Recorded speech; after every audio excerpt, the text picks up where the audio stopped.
Assalamualaikum warahmatullahi wabarakatuh.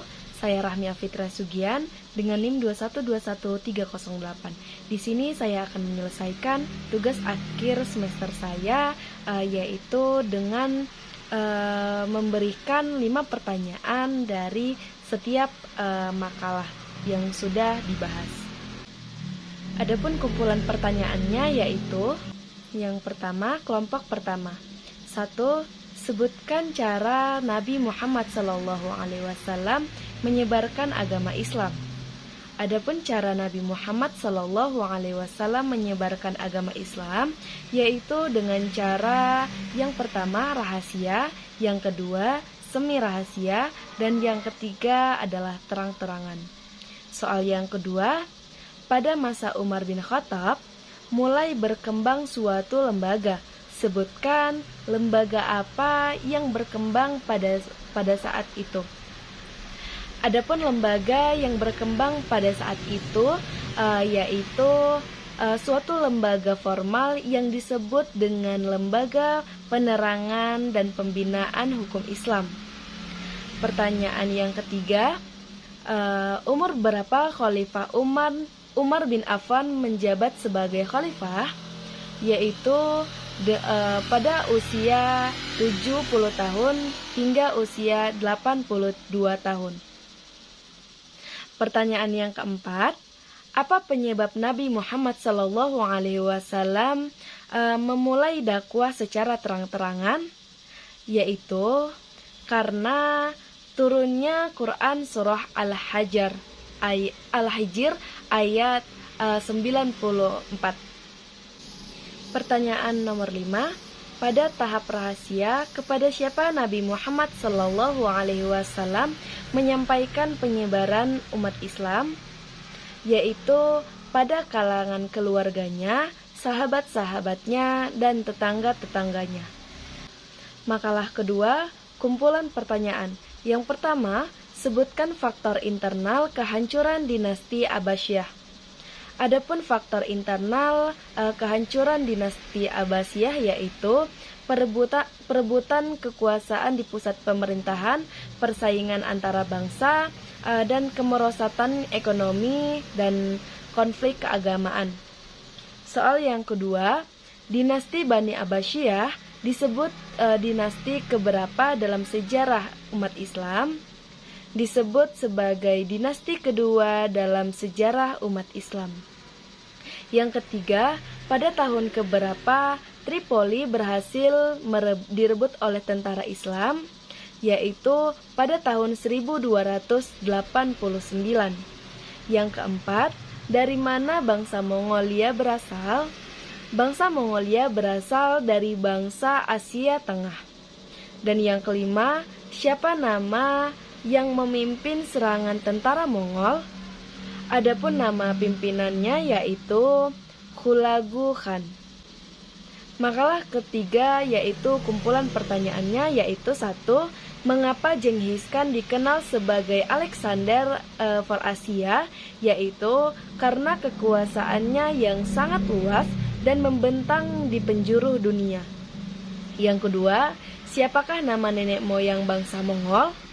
Adapun nama nenek moyangnya yaitu Alinza Khan. Yang ketiga, ajaran apakah yang dianut oleh bangsa Mongol? Bangsa Mongol menganut agama Syamania, yaitu menyembah bintang-bintang dan matahari terbit. Yang keempat, pada tahun keberapa Genghis Khan mendapat gelar? Yaitu pada tahun 1206 Masehi.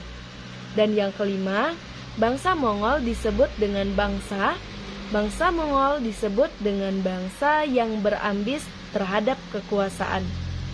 Makalah keempat, kumpulan pertanyaannya yaitu 1. Sebutkan apa saja peninggalan sejarah bangsa Mongol. Adapun peninggalan sejarah bangsa Mongol yaitu makam Baba Ghasem, Menara Darozyafe, dan sekolah Amaniyah. Yang kedua, apa tujuan bangsa Mongol datang ke daerah Islam? Yaitu Datangnya bangsa Mongol ke daerah Islam untuk menghancurkan umat Islam pada masa itu. Yang ketiga, serangan Mongol terhadap kerajaan Islam bermula pada tahun 1212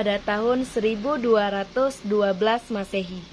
Yang keempat, apa dampak positif dalam berkuasanya dinasti Mongol? Dampak positifnya yaitu Khazan Khan menjadikan Islam sebagai agama resmi di kerajaannya. Yang kelima, apa penyebab utama kemunduran pendidikan Islam pada masa dinasti Mongol? Penyebab utamanya adalah karena dimusnahkannya lembaga-lembaga pendidikan dan buku-buku di Baitullah Hikmah. Makalah kelima, kumpulan pertanyaannya yaitu yang pertama, pada abad keberapa dinasti Ilkhan didirikan? Dinasti Ilkhan didirikan pada abad ke-13. Yang kedua, ke wilayah mana saja dinasti ini berkembang? Dinasti ini berkembang di sebagian wilayah Iran, Irak, Armenia, Azerbaijan, Georgia, Turkmenistan, Turki, Afghanistan Barat, dan tepi barat laut dari benua India.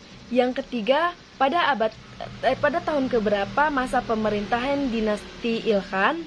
Pada tahun 1258 sampai 1343 Masehi. Yang keempat, apa faktor kehancuran dinasti Ilkhan?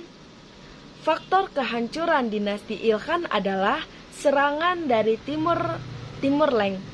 Yang kelima, pada usia keberapa Ghazan diangkat menjadi gubernur Khorasan, yaitu pada usia 10 tahun.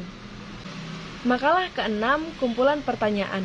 Yang pertama, sebutkan arti kata mamluk. Adapun arti kata mamluk yaitu budak yang ditawan. Yang kedua, sejak zaman siapa kemajuan bidang kemiliteran berlangsung, yaitu sejak zaman Sufah Qutuz. Yang ketiga, berapa abad dinasti Mamluk berkuasa? Kurang lebih sekitar 3 abad lamanya. Yang keempat, faktor apa yang membuat dinasti Mamluk mengalami kemunduran? Yaitu konflik perebutan kekuasaan, munculnya budaya hidup mewah dan hedonistik, rusaknya moralitas para penguasa dan lemahnya kontrol pendidikan agama, dan munculnya Turki Utsmani. Dan yang kelima, apa ibrah yang kita ambil dalam mempelajari dinasti Mamluk ini? Ibrahnya yaitu Islam hadir di tengah-tengah bangsa Mongol melalui proses yang unik dan berbeda dengan kawasan belahan dunia lainnya. Sekian yang dapat saya sampaikan. Kurang lebih saya mohon maaf dan saya akhiri dengan wassalamualaikum warahmatullahi wabarakatuh.